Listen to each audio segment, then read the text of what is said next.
ओम शांति।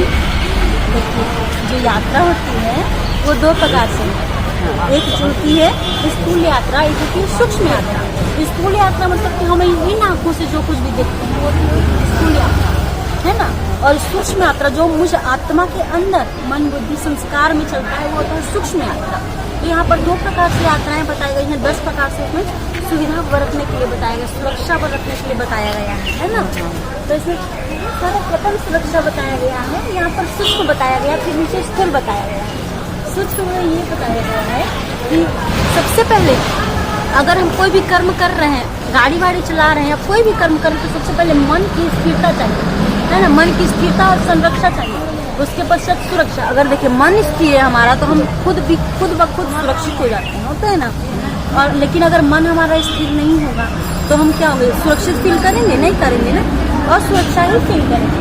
फिर यहाँ बताया गया है कि जब भी हम कोई भी गाड़ी चलाते हैं, वाहन चलाते हैं, तो हेलमेट का प्रयोग करना चाहिए। जो हेलमेट का डिज़ाइन दिया हुआ है ना आकार, इसको पहनना होता है। इससे क्या होता है, हमारा जो ब्रेन होता है ना वो सेव रहता है। अगर हम नीचे गिर भी गए ना तो सिर में चोट नहीं लगेगा। फिर उसके बाद ये जो ट्रैफिक का रूल दिया गया है, तीन बत्तियों वाला, लाल पीला और हरा, इसमें हम लोग को देख कर चलना होता है कब कहाँ पर रुकना है, कब किस दिशा पे जाना है, कब हमको स्टॉप, किस स्टॉप पर किस प्रकार से रुकना है। ये यहाँ पर इसके प्रकार से हम फॉलो कर सकते हैं और दूसरे को भी समझा सकते हैं। फिर यहाँ पर मादक पदार्थों का सेवन न करें। यहाँ पर नशीले पदार्थों का, गाड़ी चलाते हैं, अगर गाड़ी चला रहे तो किसी भी नशीले पदार्थों का यूज नहीं करना चाहिए। इससे क्या होता है, हमारे बच्चों पर भी असर पड़ता है और हमारे बॉडी पर भी असर पड़ता है ना, और पूरे फैमिली पर असर पड़ता है, बुरा असर पड़ता है। फिर ध्वनि नियंत्रण, किसी भी कभी भी हम सफ़र कर रहे हैं या फिर गाड़ी ड्राइव कर रहे हैं तो साउंड सिस्टम जो होता है ना उसको नॉर्मल ही रखना चाहिए। ऐसा नहीं कि बहुत ज़्यादा साउंड सिस्टम हम लोग यूज कर रहे हैं तो बाहर को कुछ सुनाई ही नहीं देता है। फिर उसके बाद गति पर नियंत्रण, ये जो गति है ना नॉर्मल स्पीड में चलानी होती है। कभी कभी कोई होते हैं ना कि आजकल के बच्चे तो हम देख ही रहे हैं कि कितने स्पीड में गाड़ी चलाते हैं, तो हम लोग को उतना स्पीड में नहीं चलाना चाहिए, क्योंकि दुर्घटना होता है तो केवल एक व्यक्ति का वो नहीं होता है, नुकसान नहीं होता है, नुकसान होता है तो पूरे परिवार। जैसे एक माला होता है ना, माला में अगर एक मड़का मतलब जो मोती टूट गया तो पूरा माला क्या होता है, बिखर जाता है। ठीक उसी प्रकार अगर एक व्यक्ति निकल गया ना परिवार से तो पूरा परिवार बिखर जाता है ना। अब यहाँ पर बताया गया है सुखद यात्रा के लिए आवश्यकताएं। सुखद यात्रा के लिए आवश्यकताएं में ये होगा कि जैसे कि हम बाबा के बच्चे बाबा के घर मधुबन में आए तो रास्ते में जो कुछ भी समय बचा हमारे पास, ट्रेन में, बस में, कार में, फ्लाइट में, तो उसमें हम क्या कर रहे हैं, है ना। तो 15 और से 20 घंटे का समय तो बचता ही बचता है। तो उसमें हम सबसे अच्छा मुरली का चिंतन कर सकते हैं, मुरली को 4 से 5 बार पढ़ सकते हैं। उससे क्या होगा कि माइंड हमारा ज्ञान से एकदम भरा होगा। कैसे होगा, ज्ञान से भरपूर होगा ना तो हम, और जब माइंड ज्ञान से भरपूर होता है तो कोई भी व्यक्ति जो होता है उस वो व्यक्ति मुझे आकर्षित नहीं कर पाएगा, मैं उसे जीत प्राप्त करूँगी, माया से विजय प्राप्त कर सकती हूँ, है ना। फिर उसी प्रकार बताया गया है कि सफ़र करते वक्त हमें क्या क्या करना चाहिए उस खाली टाइम में। तो ये सब जब हम जाते हैं तो हमें ज्वलनशील पदार्थ अर्थात पेट्रोल, डीजल, माचिस ये सब नहीं रखना चाहिए अपने बैग में, क्योंकि कभी भी क्या होता है घर्षण से आग कैसे लगता है, घर्षण जब उत्पन्न होता है तो आग लग जाता है ना उसमें। जैसे कि पहले ज़माने में आप देखे होंगे कि 2 पत्थर लेकर उसमें जब रगड़ते थे तो आग लगता था। और ट्रेन में क्या होता है, बहुत ज़्यादा ट्रेन स्पीड से ही तो चलती है ना, और गर्म भी होता है, गर्मी भी होती है अंदर में, इसलिए सब नहीं रखना होता। और जो आवश्यक दवाइयाँ हैं बॉडी के लिए जो आवश्यक है, मैं आत्मा तो सदा सुरक्षित हुई, सदा स्वस्थ हुई, लेकिन बॉडी के लिए आवश्यक होता है ना ये।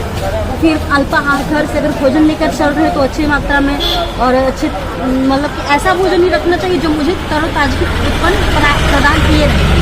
अब जैसे कि बहुत ज़्यादा तेल मसाला वाला रखूँगी तो नहीं ना हो पाएगा, तो फ्रूट रूट ही अधिकतर रखना चाहिए। फिर जैसे कि मैं कुछ भी बात कर रही हूँ तो कोई अच्छा पॉइंट निकल आया बुक से तो उसका आदान प्रदान भी हम कर सकते हैं एक दूसरे से।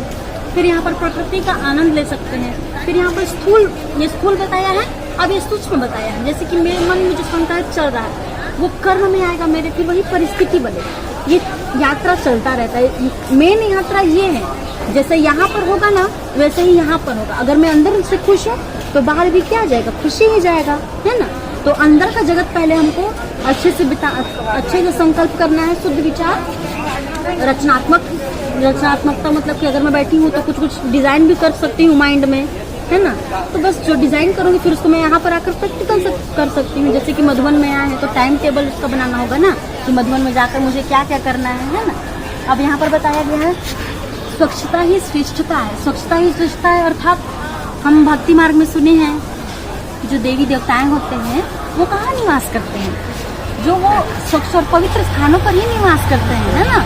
और फिर मोती का एग्जाम्पल दिखाया गया है, उस सीप के अंदर मोती कितनी प्योर होती है, कितनी सुंदर होती है ना। अब यहाँ पर बताएंगे डस्टबिन है, अगर हम लोग कहीं पर भी सफर कर रहे हैं तो उसमें जो भी कूड़ा कचरा निकला, फल का छिलका निकला, भोजन का जो भी वेस्ट मटेरियल निकला, उसको हम लोग कहाँ डालेंगे, डस्टबिन में, है ना।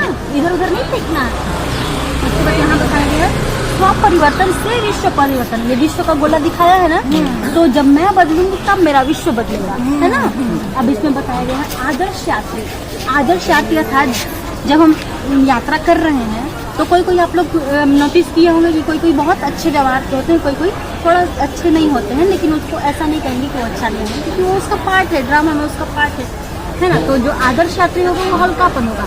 स्थूल रूप से हल्का मतलब कि ज्यादा बैगेज लेके नहीं जाएगा, और सूक्ष्म रूप से हल्का मतलब उसका मन हल्का होगा, है ना।